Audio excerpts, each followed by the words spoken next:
Bentrok antara warga dengan polisi terjadi di depan kantor Pengadilan Negeri Makale, Tanah Toraja, Sulawesi Selatan. Massa yang berunjuk rasa melempari petugas, sementara petugas membalas dengan lemparan gas air mata. Unjuk rasa digelar saat pembacaan putusan perkara sengketa lahan Lapangan Gembira. Hasilnya, gugatan pemerintah Provinsi Sulawesi Selatan ditolak, sehingga tergugat Haji Ali menjadi pemenang putusan dan menjadi pemilik lahan sengketa. Yang kurang mengenakan, kami dibenturkan dengan polisi, sampai banyak kawan-kawan kami yang menjadi korban. Jadi kami memohon kepada semua pemerintah, mulai dari tingkat daerah, provinsi sampai nasional, kami meminta dengan sangat kepada Bapak Joko Widodo, karena kepada Allah ya Bapak, saat ini harapan kami bergantung. Kami tidak percaya lagi peradilan ini. Yang kami percaya hari ini adalah Pak Jokowi dan Tuhan itu sendiri. Selain itu, bentrokan tersebut juga mengakibatkan arus transportasi Jalan Trans Sulawesi penghubung Tanah Toraja dan Toraja Utara, Enrekang dan juga Palopo lumpuh total. Masyarakat yang ingin melintas terpaksa berputar balik.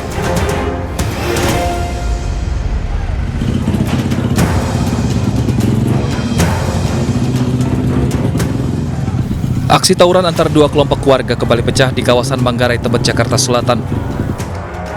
Dua kelompok warga terlihat saling serang di jalur terowongan Manggarai saat arus kendaraan masih ramai.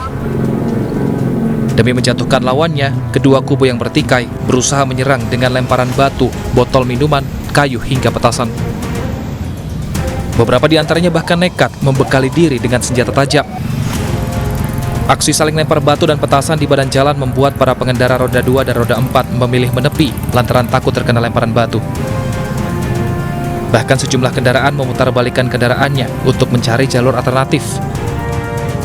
Akibat tawuran tersebut, arus lalu lintas dari arah Pasar Rumput menuju Manggarai dan sebaliknya sempat lumpuh total karena dikuasai kedua kelompok yang bertikai.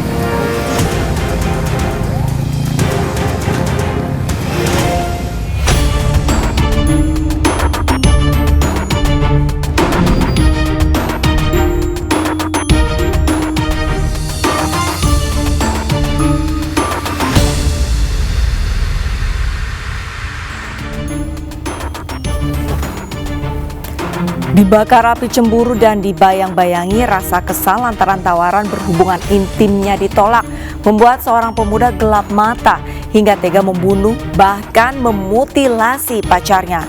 Korban ditemukan 11 hari usai kejadian setelah sebelumnya sempat dinyatakan hilang oleh keluarga.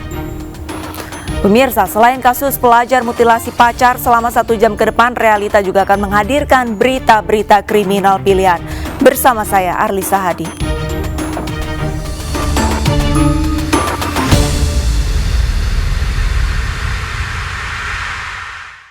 Kita ke informasi pertama, pemirsa. Polisi menangkap seorang muncikari yang mempekerjakan anak di bawah umur. Pelaku ditangkap dan diancam hukuman maksimal 15 tahun penjara.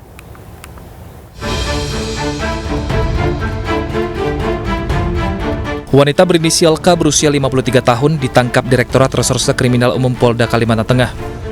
Ia menjadi tersangka karena menjadi muncikari 14 perempuan asal Jawa Timur, bahkan 2 diantaranya masih di bawah umur. Muncikari mempekerjakan belasan wanita untuk melayani pria hidung belang di tempat hiburan malam sejak awal tahun 2021 lalu. Pengguna jasa dikenakan tarif Rp400.000. Namun dari pemeriksaan, perempuan korban prostitusi hanya mendapat bagian Rp50.000. Kasus ini terungkap atas adanya laporan masyarakat atas tindak pidana perdagangan orang dan eksploitasi anak. Kita dapatkan ada 14 korban, di mana 2 orang korban masih anak-anak, umur 16 tahun dan 15 tahun. Dan kesemua korban ini bukan warga atau penduduk Kalimantan Tengah, tetapi dari Pulau Jawa, dari wilayah Jawa Timur. Petugas kini tengah memburu seorang wanita berinisial W yang membantu mendatangkan para korban. Sementara tersangka muncikari K bersama dengan barang bukti ditahan di rutan Polda Kalimantan Tengah dan dijerat dengan pasal berlapis dengan ancaman maksimal 15 tahun penjara. Tim gabungan Polres Probolinggo bersama Polres Pasuruan dan Jatanras Polda Jawa Timur menangkap pelaku pencurian dengan melempar bondet di RSUD Tongas. Akibat perbuatannya, tangan pelaku terluka terkena ledakan bondet yang dilemparnya.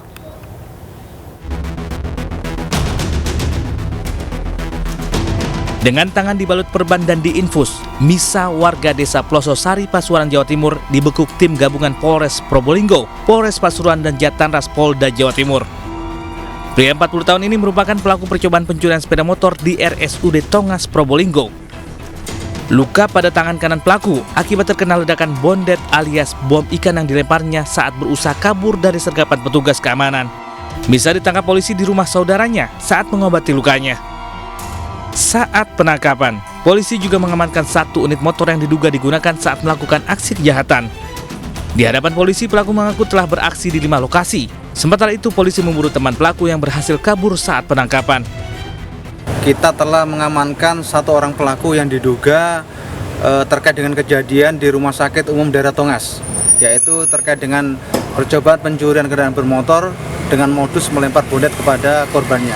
Jadi pelaku kita amankan pada saat di rumah saudaranya di Desa Plososari, Kecamatan Grati, Kabupaten Pasuruan. Sebelumnya 2 maling motor melemparkan bondet saat berusaha kabur dari sergapan petugas keamanan RSUD Tongas. Meski berhasil kabur, namun pelaku gagal membawa kabur motor incarannya. Akibat ledakan bondet, 2 petugas keamanan rumah sakit terluka.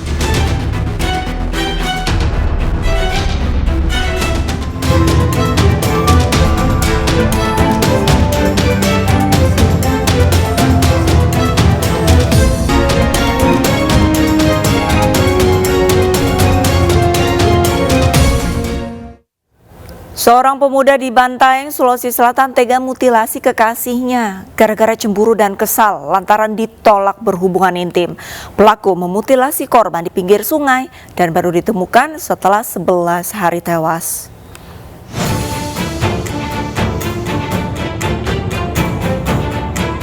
Pembunuhan sadis terhadap seorang siswi di pinggir sungai Biangloe, Desa Barua, Bantaeng, Sulawesi Selatan akhirnya terkuak. Korban yang berusia 16 tahun ternyata dibunuh dan dimutilasi kekasihnya yang juga masih berstatus pelajar SMA. Pelaku yang berusia 17 tahun tega memutilasi pacarnya gara-gara cemburu dan ditolak berhubungan intim. Korban ini menjalin hubungan asmara. Dan berdasar pengakuan awal, ini pelaku melakukan pembunuhan pertama dengan mencekik. Jadi awalnya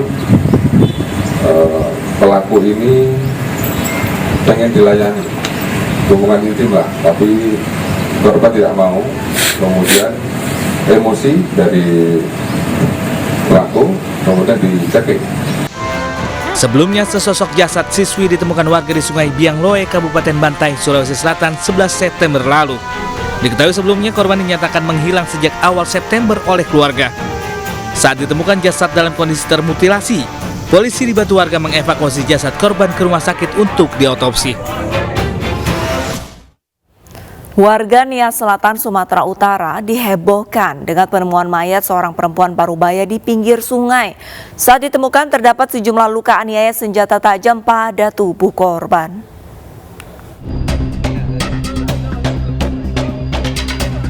Warga desa Togizita, Kabupaten Nias Selatan, Sumatera Utara digegerkan dengan temuan mayat seorang perempuan parubaya.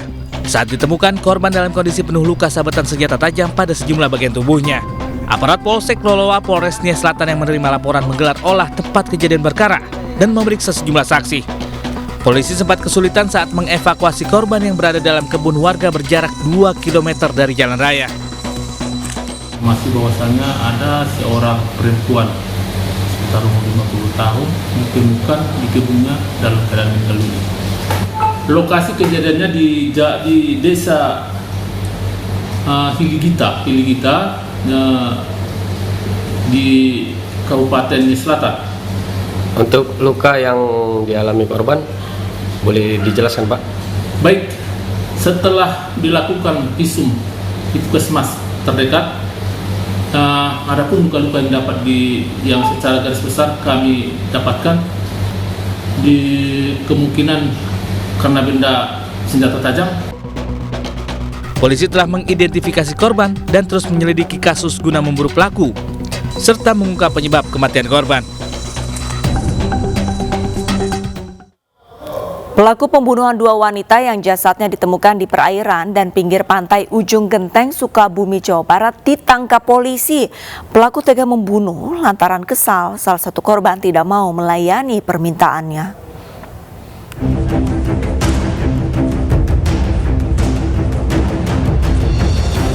SS tak berdaya setelah ditangkap polisi di tempat persembunyiannya di kawasan Pelabuhan Ratu. Pelaku pembunuhan dua wanita yang jasadnya ditemukan di perairan dan di pinggir pantai Ujung Genteng dilumpuhkan petugas karena berusaha kabur saat akan ditangkap. Pembunuhan terhadap kedua korban terjadi di kafe di pinggir pantai. Mulanya pelaku menyanyi ditemani korban Delawati sambil minum minuman keras. Lalu SS mengajak korban bersetubuh dan memberikan sejumlah uang. Namun korban menolak. Pelaku pun kesal. Lantaran ditolak, pelaku menganiaya korban hingga tewas dengan senjata tajam. Di saat bersamaan pemilik kafe datang dan memergoki. Pelaku yang kalap juga mengakhiri hidup Aisyah, pemilik kafe. Kedua korban dibawa ke pantai Ujung Genteng. Sehingga tidak mau melayani permintaan dari pelaku. Dan pelaku langsung menusuk sekali di punggung. Pada saat kejadian, saudari Aisyah melihat kejadian tersebut dan berteriak minta tolong dikarenakan pelaku panik dan pelaku menyerang saudara Aisyah juga. Untuk mempertanggungjawabkan perbuatannya, pelaku mendekam di sel tahanan Polres Sukabumi. Pelaku dijerat pasal 338 KUHP tentang pembunuhan dengan ancaman 15 tahun penjara. Jasad dua wanita ditemukan warga di Ciracap, Sukabumi, Jawa Barat.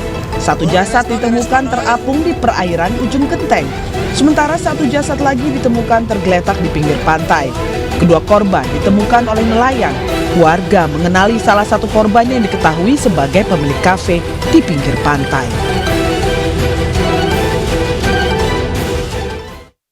Pemirsa, tidak butuh waktu lama untuk polisi mengungkap misteri tewasnya siswi SMP yang jasadnya ditemukan di kebun karet di Kabupaten Pesawaran, Lampung. Korban ternyata dibunuh kekasihnya usai berkencan hanya demi mengambil ponselnya.